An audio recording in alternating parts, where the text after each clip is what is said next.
ขวัญยืนไปกับแฟนเก่าใส่บอกว่าเลิ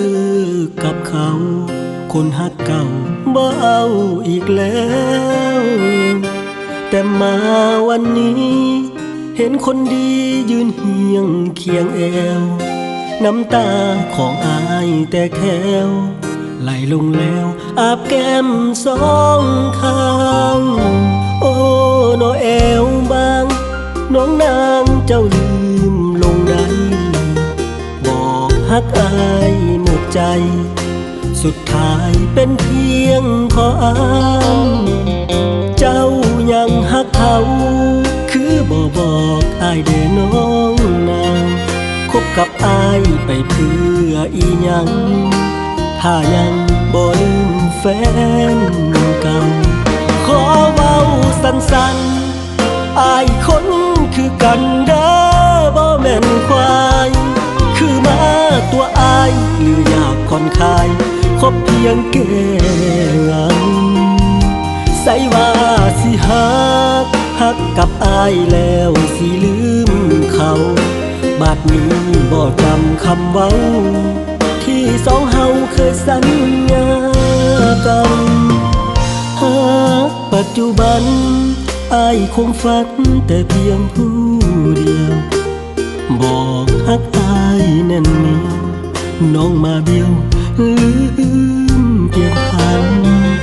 อายเบิดแห้งสู่ที่ผ่านมาเป็นเพียงความฝัน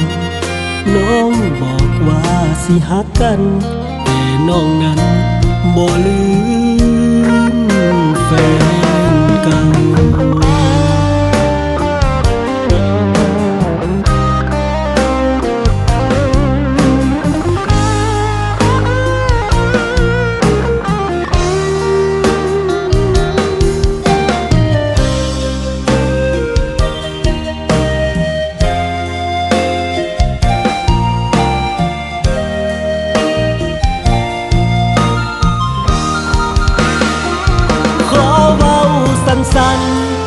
อายคนคือกันเด้อบ่แม่นควายคือมาตัวอายหรืออยากผ่อนคลายคบเพียงแก้งันใส่ว่าสิฮักกับอายแล้วสิลืมเขาบัดนี้บ่จำคำเว้าที่สองเฮาเคยสัญญากันปัจจุบันอายคงฝันแต่เพียงผู้เดียวบอกฮักอายแน่นเหนียวน้องมาเบี้ยวลืมเพียงพันอายเบิดแห้งสู่